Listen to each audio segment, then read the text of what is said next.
5 minutes past 8 o'clock, we do continue on with our morning at NTV critical discussions that do focus on transformation and development of our country. Our Kickstarter this morning is focusing on the role of the Inspectorate of Courts in Judiciary. I am Priscilla Regina Naluoga. Welcome. Now, established under the administration of the Judiciary Act 2020 and further defined by the administration of the Judiciary Inspectorate of Courts Regulations 2023, acts as the internal watchdog of the judiciary. Is that something you were aware about? You were wondering where exactly it fits into the judiciary system?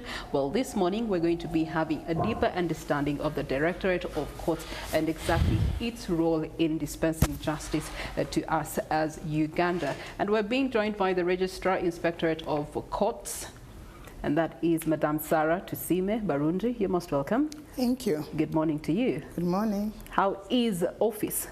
Yeah, we are there. Yeah. We are serving our country.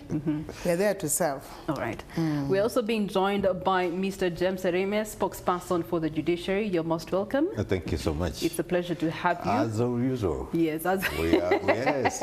I was going to say, at this point, we're making a date with you in a week. No, we resolved that we shall always come and inform, educate the public on very critical aspects, which involve their rights and enjoyment of the administration of justice. Okay. So here we are. Speaking of informing the public today, we are focusing on the Inspectorate of Courts. And the Inspectorate of Courts here in Uganda, it's under the administration of the Judiciary. However, very little is known about it that is for you. So we want to bring into perspective what its role is and efficiency to the Judiciary of Uganda. And this is where I want to start with the ladies. Sorry, James.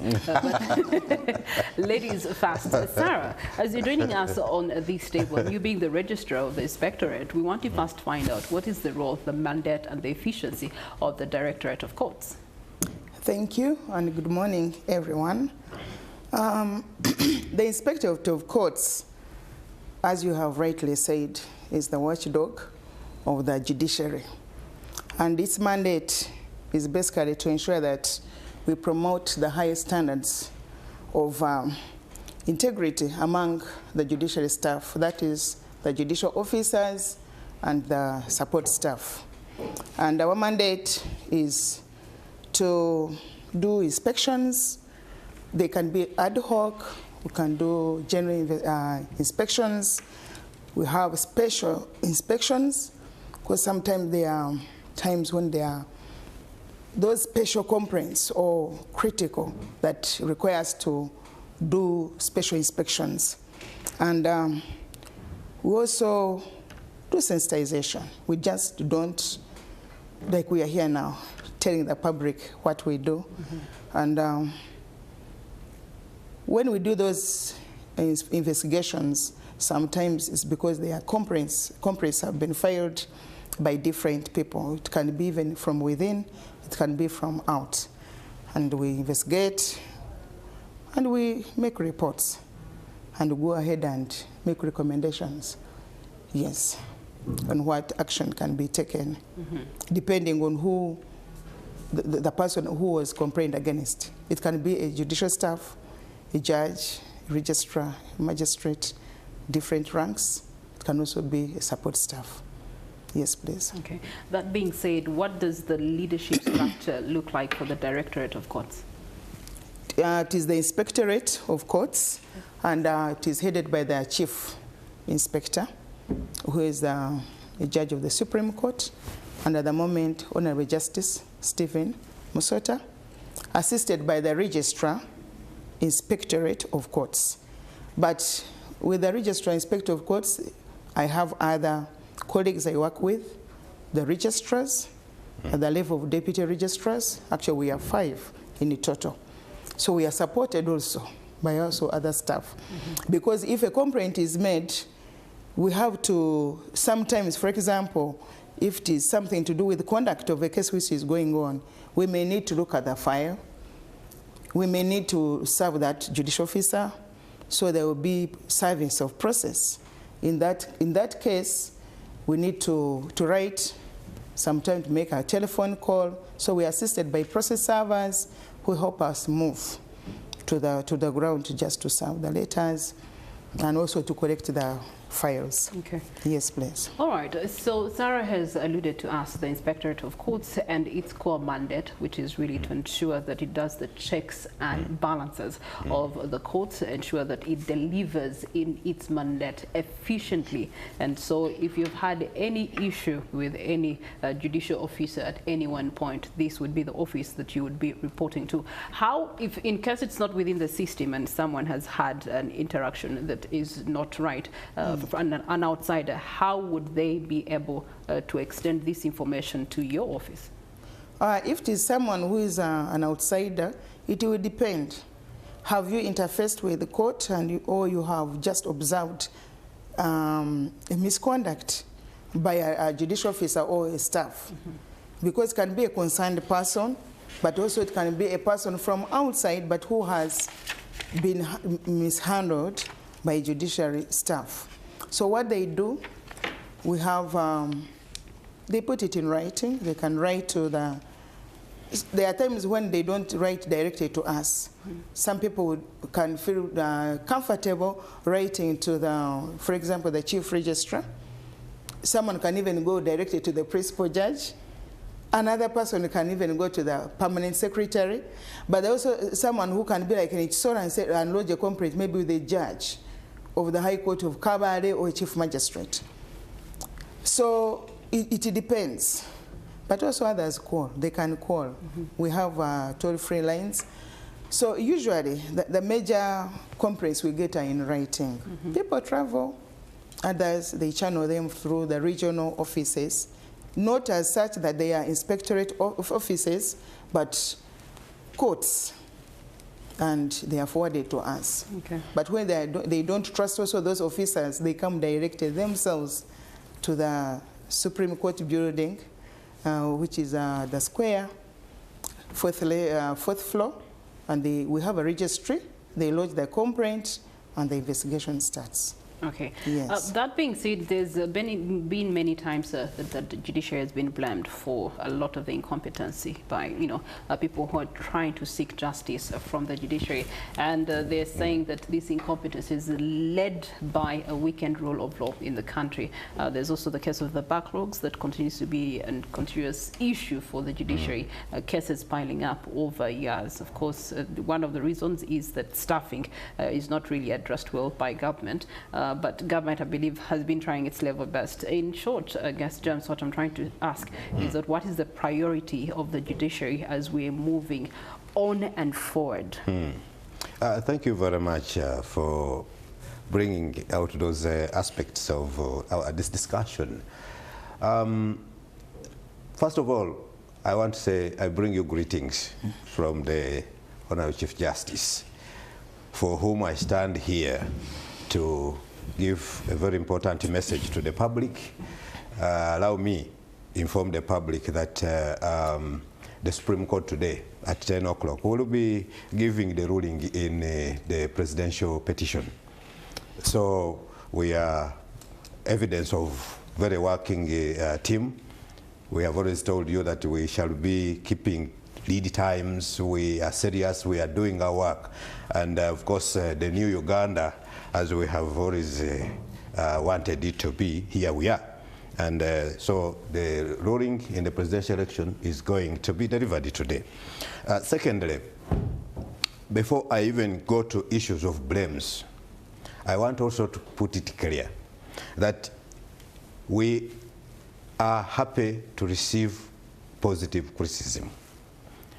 Where you have a good issue, we are happy to have that feedback and we address it. The blame game, we have also known that there are people who want to blame us for the sake of it. Many, actually, almost 90%, they blame because they have lost a matter. You get the point? Not that because the judiciary is inefficient or ineffective. There can be challenges along the way. But I'll tell you that the Administration of the Judiciary Act, Cap 4, 2020, under Section 14, established a standard of service in the judiciary. And in so achieving that standard of service, 3 principles, we are laid down. And I would like to enumerate some of them. 1, that we shall follow the Constitution. That's number 1. Everything we do in the judiciary, we follow the Constitution. Number 2, that we shall uphold and be bound by our judicial code of conduct for judicial officers and the other codes that are relevant to the judicial officers and the staff of the judiciary. Some are professional codes, others associations, and etc. But we shall uphold and be bound. That's very critical. People must understand that.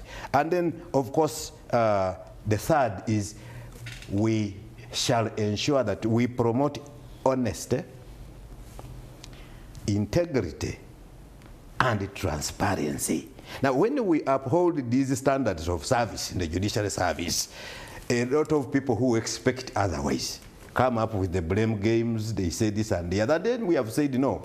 You see, once a decision has been done, blame games don't work for you. There is a very good procedure that you can follow, and you will have the remedies that you desire through appeals, revision, or review of many of these cases. We agree there can be a bit of challenges here and there. By and large, we are doing whatever it takes to ensure that the administration of justice in this country is top-notch. And 3, we are ensuring that all of the concerns of the public are handled as and when we get them. We come up with interventions, we come up with innovations. You have heard these things. In case management, backlog, for instance, we have several interventions and innovations that we have brought in. Plea bargaining, mediation, that's the ADR aspect, small claims. We have come up with the matters to do with the mainstreaming. Now we want to look at also the African justice mechanisms, which can help us to ensure that we handle case backlog and also improve efficiency in the rest of the case management. Now, staffing. You have critically raised a very important thing, and I want to be and applaud the Judicial Service Commission. The Judicial Service Commission currently is handling a staffing problem for the judiciary, because we made submissions. We made submissions that we needed the number of staffs, because you see, judicial officers do not work alone. They work with other staff. Now, when we have problems of staff, even at the judicial level, definitely we have issues. Ugandans may need to understand that when we look at the ratio, okay, of judicial officer to the public, it is 1 to over 70,000. You know, our caseload is so huge, and yet we have fewer. But we want to thank Judicial Service Commission and His Excellency the President. He has, over the years, given us very good input. We have seen appointment of judges, we have seen appointment of magistrates, registrars, and all these are there. We had a critical problem of now the judiciary staff, which is, as I said, Judicial Service Commission is even handling. So we, as an institution, are doing all of that it takes. We are committed to ensuring that the administration of justice is enhanced. That's why at all times we come in to inform the public. And the role of the inspectorate, as my sister has raised it, is equally hinged on ensuring that some of those blame areas are investigated. If there are issues that need the disciplinary action, Inspectorate takes that recommendation. We have an internal mechanism to begin with, where persons found culpable for misconduct or who have abused the 3 principles of our judiciary service, the standard of service, if one is in conflict with that, our internal disciplinary mechanisms through the Inspectorate of Courts will address all of those ones. We have what we call case targets. All judicial officers have case targets. Every month you have to have disposed of a certain number. And monitoring, supervision are part of that to ensure that we meet all of that. What is it intended? Enhancing access to to justice. So, okay, that being said, we'll come back to make an assessment of monitoring and evaluation, especially of the concluding financial year. But allow me to go back to Sarah, and you talked about promotion of honesty and transparency, some of the principles that are core to dispensation of justice by the judiciary. Sarah, that being said, talk to us about the objectives of the Inspectorate of Courts. Objectives are found under the mandate. Like I've said, we have to ensure that there is compliance with regard to the integrity and ethical standards by the judicial officers and the support staff. So in doing so, once we receive complaints, we ensure that we investigate thoroughly, and of course we have to hear the other party. We don't go with that blame. We require the complainant to give us enough evidence. It can be anything, just like in a court process. It can be a document, it can be a video taken, it can be a recording. So we ensure that by the time we go out to investigate, the other party has given us good where to start. That being said, yes. What are the most common nature of complaints that you receive? Well, okay, they vary. For example, it can be that bias, just bias. And you know it is not easy to investigate bias. But when someone reports bias and say that I don't expect my case to be, of course they don't say that I want to win, but they say that, for example, the way the statements a judicial officer made, just statements, show that this case is leading in a direction which is not good. And sometimes those statements, we have, for example, they can be recorded. There is a way they can do their things, and there's that evidence. And if we say that this judicial officer is biased, in those statements, we give it to another person. We recommend that another person takes over. But also it can be in terms of delayed rulings, judgments. This judicial officer adjourned this case and did not give a date. Or it has been adjourned like 3 or 4 times. Now 1 year is over, 6 months. And yet the requirement is that we give rulings and judgment within 60 days from the date of completion of the hearings from both sides. Then also, with regard to late coming, we arrived at 8, the matter was for 9, the judicial officer came at 11. And when she came, she sat in the chambers, and the files were called at 12. So issues of the time management, the processes, usually it is the processes. Then also, I saw the judicial officer talking to the other party. What were they talking? Or the lawyer representing the other party usually goes in and they have a talk. So I believe that my matter will not be handled well. Sometimes it can be the execution process. I got my judgment, but I'm not realizing the fruit of my judgment. And maybe there is also allegations of corruption. Corruption, say that, well, I know that money has exchanged hands. Do you have evidence to that effect? Sometimes there may not be direct evidence, but for example, in a criminal case, where, for example, a person has been on warrant of arrest, for example, for a long time, and they've been looking for that person, for example, for a whole year, and finally the person has been brought in, and immediately the person is released. Bail is a right.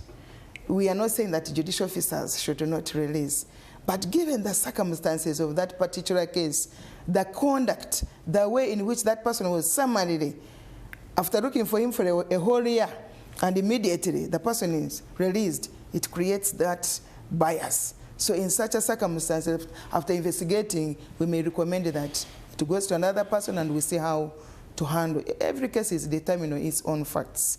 So what are other major concerns or complaints?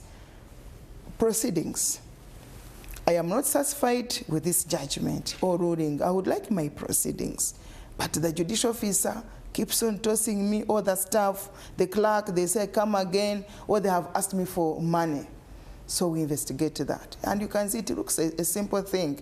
But someone can move from all the way, let's say from Barara, just to lodge that complaint. It's very unfortunate. And sometimes when you investigate, you find it is true. Or sometimes you find the judicial officer was actually not aware. It could be by a support staff who is tossing the person around. And also, it can be complaints with regard to they ask me for money to take to the judicial officer, or it is the clerk. And sometimes we find even it may not even be judiciary staff. We have what we call impersonators. We have a common word coined as court brokers. There are many people who are very smart around court, and they look out for someone who's vulnerable. Even bush lawyers. They look at you and they see that you are needy in terms of you don't know where to start. The bush lawyers, so they can say, I would help you. And actually, they may be knowing your office. Someone will come in, for you don't know that actually they're after something. So I just came to say hello, because we are encouraged to have an open door policy, and the person knows that they have actually seen you. So that's why we go ahead and investigate thoroughly to see that no one is blamed or convicted for what they did not do. And if there is a genuine complaint, then we take action as the Inspectorate of Courts. Okay, that being said, and why I asked is because sometimes maybe us the outsiders may not know that this is actually not right. Yes. And therefore we think that maybe this is how the judiciary works, that some kintu kidogo, some massaging so that your cases are worked on. Yes. And so it's good that you've actually brought them out to light so that people can now make sense of the experiences that they've had in order to then help the Inspectorate of Courts to address these issues correctly. Therefore, how does one lodge a complaint to the Inspectorate? Okay. By filing a complaint in writing. We encourage when the complaint is in writing, because it is better understood and it forms a basis. It is evidence itself. It is lodged in the registry of the Inspectorate of Courts. And if the person doesn't know how to write, and it should be in English, if the person doesn't know how to write, we receive it and reduce it in writing. And we read through. We have staff, they read through and say, is this the complaint? Let me read for you. This is what I have recorded. This is how I've reduced it down. Does it fit within what you have said? And if they agree, then it is brought to the attention of the Registrar, Inspectorate of Courts. It can also, like I said, by referral. Someone has referred that person, but still it has to be reduced in writing. Right. So when we find that there is some major aspects lacking, we say, please provide us with more information. For example, they can say it was a lady, she normally puts on like this kind of clothes, or maybe she's told, they try to describe. So can you quietly go and find out the name of that lady? And we know whether it is the clerk, whether it is the process server. Sometimes it is easy when it is, for example, a court which is presided over by, for example, magistrate grade 1. There are those smaller courts, and say to the judicial officer, but she's like this, we can easily tell that this is, let's say, Annette. Yeah. But there are some courts which have like 3 chief magistrates, 4 grade 1s. All right.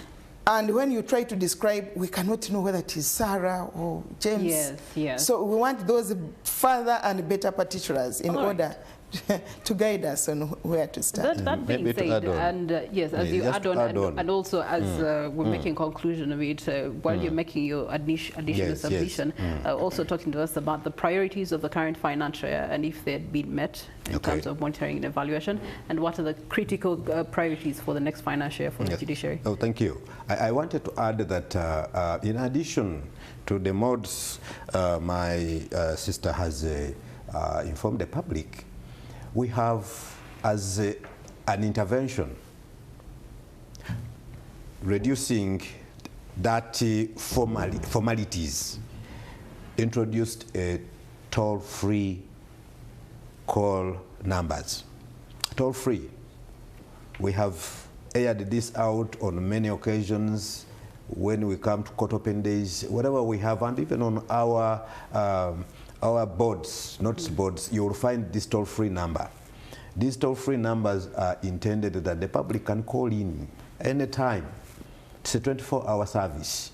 We have a dedicated staff who receive these calls and they process them on a daily. They file their reports to me as a public relations officer. We make diversions of many of those aspects. If it's a complaint, we make a reference to the Inspectorate of Courts, so that they can immediately go in and investigate such an issue, and we give our people. Then another issue I could probably add briefly is, in order to ensure that we do away with these bush lawyers and masqueraders around court, the judiciary emphasized a dress code.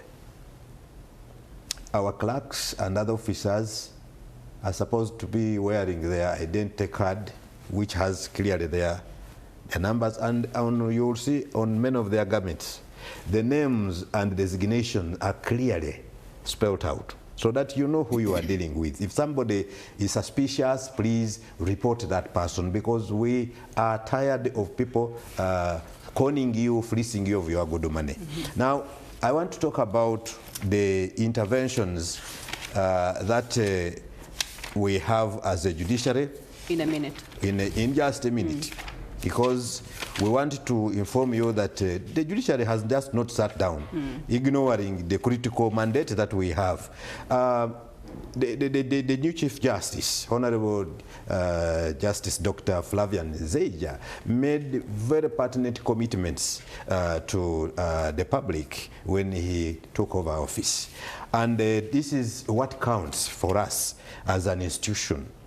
We are looking at ensuring that all courts that have been so far gazetted are operationalized. That is reducing distances and the cost of litigation amongst our people. Secondly, institutionalizing the culture of discipline, and you see that discipline will be enforced by the Inspectorate of Courts. Fighting issues of absenteeism, a magistrate, a judicial officer is absent, there must be a good reason. And when they do supervision, they do inspections, that can be easily established, creating another division that will help the public in matters of infrastructure development, environment, you know, and then wildlife. We want to look to see that we have a whole specialized division. Before I came in, I was listening to members from the engineering board, something like registration board, and they were talking about pertinent issues, including infrastructure development and the challenges there. So government equally undertakes infrastructure development. But if there are disputes, we are looking at that. Conducting a court user survey. The Chief Justice is serious. He wants to conduct a court user survey. He even wants to make a digital map for all courts, and also improving on case management. Advancement of ICT. We want to even come up with the AI solutions. And even online. And online. We have already AKIMIS, which we are already piloting. You see, the digital map is intended that you can be in, he can be in his office and is able to tap in Rakai, and he will see what's going on in terms of case management, including etc. ADR, mainstreaming. And lastly, so there are a lot of things. There are a lot of things, and I want to assure you, Ugandans, 2026 going 2030, 31 in our new strategic investment plan 6 is packed with very good news, and we're only asking for your support. We want the government to give us the funds. We want the recruitment. James, you're taking Sarah's closing remark time. Sarah, in a minute, your closing remarks. You know, I'm a spokesperson. Yes. You and I are paid to talk. Yes, Sarah? I just wanted to add that we have court open days, and different courts usually hold their court open days, depending on availability of resources. For example, in Rugazi, we are going to have official opening, but can also double as a court open day. So people there are free to raise complaints, Like we had a National Court Open Day in December. I don't know whether you heard about it. It was the second National Court Open Day at Koro Grounds. People are free to come and raise complaints. All right. Yes, the Inspectorate of Courts is here to dispense justice and ensure that it does monitoring and evaluation of how the entire judiciary system actually works in tandem to deliver justice to you. So they are open arms and their doors are open, asking you to come and lodge that complaint. And of course, you do have the toll-free lines that you can find on their social media platforms, on their website, and on all their form of places of information, so that you can easily pass on that complaint. That being said, Sarah and James, thank you so much for the time you've given us. We're going